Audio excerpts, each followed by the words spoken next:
L'invité du jour. L'invité du jour. Sur Chérie FM 106. On se retrouve sur les hauteurs du Rove, entre le Rove et Gignac, et je crois qu'on est avec Marc. C'est ça, Marc? C'est ça, c'est ça. Alors Marc, on est ici auprès du fameux lieu où on élève ces chèvres pour la brousse du Rove. Exactement. Alors on a pu assister un peu à la traite. Ouais. Hein, on a même filmé, les gens vont voir les images. Alors qu'est-ce qu'on a vu exactement là? En fait, donc la traite, donc c'est matin et soir. D'accord. Donc 4 heures du matin et 16 heures. Donc tous les jours de l'année. Tous les jours du lundi au dimanche. D'accord. Sans exception. Donc il y a des trêves quand même où tu te relais, je crois, avec ton frère, c'est ça? En fait, oui, de temps en temps, mon frère, donc il bascule en haut. Oui, parce qu'il faut dire, voilà. il y a deux lieux. Il y a ici, on est en hauteur, voilà. et il y a le magasin. Après, il y a le magasin qui est plus bas avec la salle de fabrication. D'accord. Qui est à côté, donc du coup, lui, il se trouve sur place. Et oui, c'est évident. Ce qui est partie bête, quoi. Voilà, il y a 400 bêtes, un peu plus. À peu près, il y a entre 400 et 450 chèvres. Oui. Donc mères, et puis après une dizaine de mâles. Voilà, alors la particularité de ces chèvres, parce qu'ils ont une particularité. Exactement. Donc en fait, c'est la race locale du Rove, et en fait, c'est la chèvre du Rove. Elle est très très rustique. Elle a les cornes qui sont torsadées. Elle a différentes couleurs. Oui, je crois qu'elle produit moins de lait que d'autres chèvres. Exactement. Alors en fait, elle produit à peu près 1 litre en moyenne de lait. Mais par contre, le lait est très riche par rapport aux autres chèvres, des Saanen, des Chamoisés qui vont faire 4-5 litres de lait. Mais bon, la chèvre du Rove, le lait est vraiment très riche. Donc c'est pour ça aussi on sort un bon et beau produit, quoi. Voilà, alors, le bon produit, c'est la fameuse brousse. Hein, la fameuse brousse du Rove, voilà. Qui est devenue, je veux dire, la perle du territoire. Ouais, parce qu'on est donc en AOP là, donc depuis 4-5 ans. Donc on est à peu près 6-7 éleveurs donc dans l'AOP qui font donc la brousse du Rove, avec un cahier des charges bien défini. Nous, au Rove, on est les seuls. Et par contre, après, on a des amis qui sont à Septembre, à Cluse. Oui, vous êtes quelques éleveurs producteurs. Ouais. Alors, vous n'êtes pas très nombreux. Non, on est 6 ou 7 éleveurs. Ah, je crois quand même, ça part d'ici, de ce massif de la Nerte, et ça va quasiment jusqu'au massif de la Sainte-Baume, à la hauteur de Traite. Exactement. Cuge, Lançon de Provence, voilà, Saint-Julien-les-Martigues. D'accord. Dans le secteur, quoi, dans le périmètre, avec un cahier des charges bien défini, où il faut qu'elle soit 6 heures par jour dans la colline. Alors c'est quoi? C'est un AOP? C'est un IGP? Ouais, AOP, c'est ça. Donc appellation d'origine contrôlée, protégée du coup. Et c'est le plus petit AOP des Bouches-du-Rhône. D'accord. Et là, en production, ça représente à peu près combien par an de brousses de produits? Et il y a peut-être des produits dérivés. En fait, chez nous ou avec tout le monde? Non, au niveau d'ici, de la brousse du Rove. Je peux pas vous dire parce qu'en fait le problème qu'il y a, c'est que on n'a pas tout le temps on n'a pas tous les jours la même production. Oui, parce que s'il fait pas beau, les chèvres vont avoir moins de lait, donc du coup on va produire moins. Donc en fait, on peut parce que la conservation est très courte. Exactement, c'est à peu près comme un yaourt entre parenthèses, c'est à peu près. On va le voir dans quelques minutes en allant exactement comme vous allez là en bas. Enfin, on peut la garder entre 5 et 7 jours au frais, voilà. D'accord. Donc du coup, c'est quand même assez court, hein. Voilà. Néanmoins, c'est pas seulement un métier, c'est une passion. Oui, à la base, il faut que ce soit une passion. Moi, je suis avec mon frère, donc on est la 17e génération de père en fils au Rove. Oui.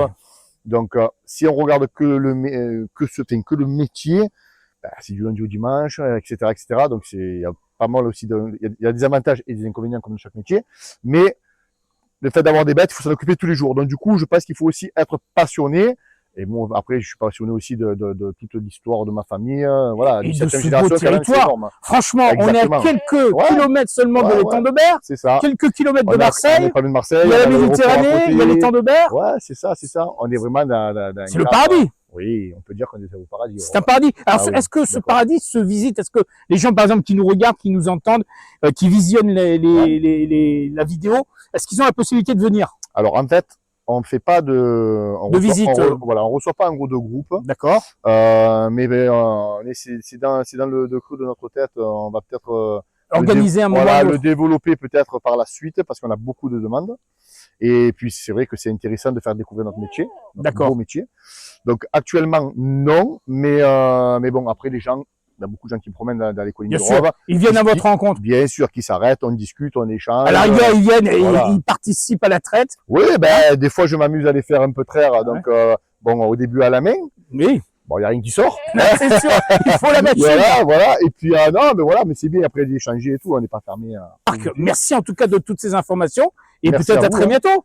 Quand vous voulez. Merci. Avec plaisir. Après Marc, avec qui nous étions il y a encore quelques instants, nous voici désormais avec Franck Guaran. Alors, bonjour Franck. Bonjour. Alors Franck, on est ici dans le laboratoire où se conçoit ces fameux fromages et cette brousse du Rove. Est-ce qu'on peut un peu mieux en parler? Parce que derrière nous, on a déjà des fromages, hein, derrière vous. Alors effectivement, là vous avez vu le troupeau, vous avez vu mon frère qui s'occupe de la traite, toute la partie élevage. Forcément, ce lait qui est trait, il est acheminé ici. On est à environ 2 km de l'exploitation.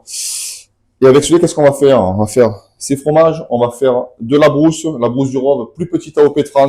Tout à fait. Dernière famille, la dernière famille à la fabriquer ici, notre famille, la famille Guiran, la Oui, parce que fabriquer je crois que au vous êtes Rove, plusieurs dans son générations. berceau. Hein.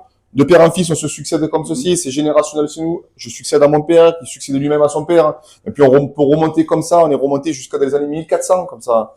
Et aujourd'hui, dans cette petite pièce, vous voyez où ma grand-mère l'a fabriquée, on continue à la fabriquer avec le même procédé, la même passion, la même recette, rien n'a été changé. Voilà. Alors qu'est-ce qui fait cette particularité? Parce que La particularité, avant tout, j'ai envie de dire, c'est que ça fait partie du patrimoine culturel marseillais. La d'accord. brousse du Rove, c'est quelque chose de très, très, très culturel à Marseille. À l'époque, les bergers du Rove descendaient avec leur panier en osier, la vendaient à la criée comme ça dans les rues. Beaucoup de gens encore s'en rappellent. Ça fait partie du patrimoine culinaire marseillais. Aujourd'hui, ce qui est particulier, cette recette qui a été inventée par les vieux, par les bergers, je pense qu'à l'époque, ils faisaient bouillir le lait dans le procédé de la recette. Oui. Il n'y avait pas de frigo, donc il fallait forcément On tuer pouvait pas pas mal de conserver. choses. On pouvait pas conserver. Exactement. Donc aujourd'hui, nous la maintenir cette fameuse recette, la brousse du Rove au Rove, c'est quelque chose, c'est un devoir pour nous.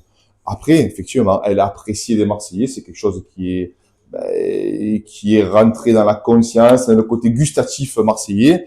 Et puis on se dit, ça ne peut pas s'arrêter à nous. Donc on continue comme ceci à la fabriquer comme elle se fait. D'accord. Donc, et de toute façon, c'est de la production qui va directement en boutique pour la vente. Pour la vente et distribuer sur Marseille. Oui, parce que vous avez des référencements avec des restaurants, avec des... Quelques restaurants, des belles tables, des belles épiceries, des belles fromageries, et puis... Alors, comment se passe si on veut venir ici à la boutique? C'est ouvert tout au long de la semaine? Alors, spontanément, effectivement, là où nous la fabriquons, nous la vendons aussi, du lundi au dimanche, 8h, 12h30, 17h, 19h, tous les jours. D'accord. Et ça, de février à octobre. Tout à fait. Dans la période de la saison. Absolument. Ah, on rappelle qu'il y a une Absolument. période, Absolument. malheureusement, où vous ne pouvez pas produire. Exactement. Y a-t-il un site internet? Y a-t-il des pages Facebook? Y a-t-il des réseaux? Écoutez, alors nous, on n'est pas trop réseau, on communique êtes pas pas très sur les réseau. réseaux, on n'est pas sur les réseaux, alors et puis on a une petite production. Oui, mais on la donc, voit là. En ce moment, on est en train de voir les images on- de ce que vous On proposez a en une petite déclinaison. production, donc on peut pas s'agrandir, pas produire plus que ce que nous pouvons le faire. La brousse, chaque brousse est produite une à la main, c'est Tout un à fait. travail, c'est vraiment du petit artisanat. On Tout fait à commence la main. Très tôt le matin, oui, tout est fait à la main. Donc, écoutez, les gens, je pense, les gens ont une idée déjà, savent que au Rove, on produit la brousse du Rove. Donc, il suffit de venir sur Il place. suffit de venir sur place. Ah, on rappelle l'adresse quand même? Au 17 rue Adrien Isnardon, Oui. au Rove, la famille Guiran, de toute façon, connue de tout le monde. C'est une référence. Je terminerai là-dessus une nouvelle fois. Le privilège, c'est de défendre ces valeurs du terroir, de s'inscrire dans cette production locale directement du producteur au consommateur. Et je crois qu'aujourd'hui, c'est ce que recherche la majorité des gens qui viennent à votre rencontre. Et aujourd'hui, les gens ici, ils viennent chercher un produit. Je parle pas qu'ils d'ici, mais je pense que c'est des communes avoisinantes quand même. Ah non, Oui, non, mais les gens qui viennent ici, moi j'ai des gens qui viennent ce matin, un monsieur qui venait d'Aubagne, de Saint-Maximin, Cuche des Pins. Les gens, ils viennent en direct producteur. Mais pourquoi? Parce que ils se disent déjà qu'il n'y a pas d'intermédiaire entre, et puis c'est un échange aussi. Les gens viennent ici, on en discute. Les gens viennent chercher ce contact humain aussi. Les gens, ici, les gens qui viennent ici, parce qu'il faut venir ici, il faut venir exprès. Je veux dire, ils viennent chercher aussi un petit côté du relationnel, une explication. Donc c'est un beau partage, un beau moment d'échange aussi avec les gens qui viennent. Donc on invite ceux qui nous écoutent, qui nous regardent, Grand plaisir. à venir découvrir votre magnifique fromagerie. En tout cas, on rappelle une nouvelle fois, une adresse accessible avec une exploitation qui est un peu plus loin et une nouvelle fois une famille qui défend ses valeurs. Et ces valeurs, on les retrouve à travers ces traditions. Et je vous invite dans quelques temps à venir de nouveau nous en parler sur notre antenne. Merci à vous. Merci Franck. Merci à très vous. bientôt. Merci. C'était l'invité du jour avec, bien entendu, cette particularité aujourd'hui sur le 106. On vous souhaite un excellent début d'après-midi sur Chérie FM Étendard. Pays salut. L'invité du jour. L'invité du jour. Sur Chérie FM 106.